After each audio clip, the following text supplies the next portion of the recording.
嘿，大家好，我係阿 Ben 啊，今日有樣好嘢介紹俾大家。咁啊，泰國先有得賣啫，暫時我見到啦，泰國先有得賣嘅，就蠟筆小新，蠟筆小新，蠟筆小新，係啦，蠟筆小新啊！呢個係咩嚟嘅咧？咁同俾大家睇下嚇。呢個曾幾何時咧，我個朋友咧就話俾我聽咧，喂，蠟筆小新出咗新嘢喎。咁啊，其實本身我自己咧對蠟筆小新咧又唔係特別愛好，咁但係呢一個產品咧，我就覺得咧就係、值得收藏嘅，係啦，我睇下點玩嘅先呢個嘢，即係值得收藏，值得係去買翻嚟嘅嚇。咁咧就首先咧佢個頭咧就擰一甩嘅，擰一甩咗之後咧，呢個咧就係一個薄荷膏嚟嘅，薄荷膏嚟嘅，係啦，薄荷膏跟住吸翻佢之後咧，跟住咧就係喺呢個位置，緊要攞剝出嚟之後咧。就係通鼻嘅，嗱泰國冇嘢咧，通鼻嘅產品係好多嘅。咁呢一個通鼻產品咧，就係我第一次見啫。咁啊有兩個窿喺個籮柚度，哇！嗱，第一佢呢個通鼻嗰個感覺咧，比起平時我哋單支嗰啲咧就舒服啲嘅，因為佢有啲花香味，我覺得嚇。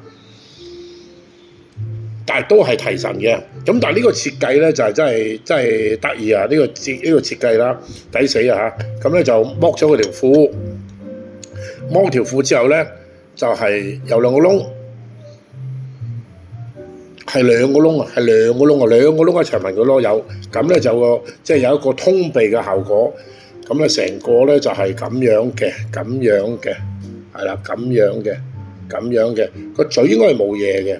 但個頭都抵死啦！個頭扭個頭出嚟咧，就係一啲嘅按摩膏啊，即係按摩膏。有時譬如話搭車啊、坐車啊、坐公共車時間隔離嗰格旯底臭啊，攞出嚟聞下都醒神啲嘅，係啦。咁啊吸翻入去，係啦，扭翻入去，咁啊又好看一條啦，係啦，咁就好看一條啦，係啦，咁啊係啦，呢個幾得意嚇。呢個喺泰國有得賣㗎，但係咧我又唔係好清楚泰國 exactly 係邊度有得賣，因為我係網購翻嚟嘅，咁我就網購，我喺泰國嘅 Shopee 嗰度網購翻嚟嘅，係啦，咁樣嘅，係啦，咁樣靚唔靚？得唔得意啊？得唔得意啊？好抵死啊！係啦，成套就係咁樣嘅，蠟筆小新嘅通鼻靈。蠟筆小新通鼻靈，係啦，蠟筆小新通鼻靈，記得用嘅時間係剝條褲啊，即係要剝條褲，剝咗條褲之後咧，先至可以索個籮柚，正就係咁樣啦。OK， 泰國新玩意蠟筆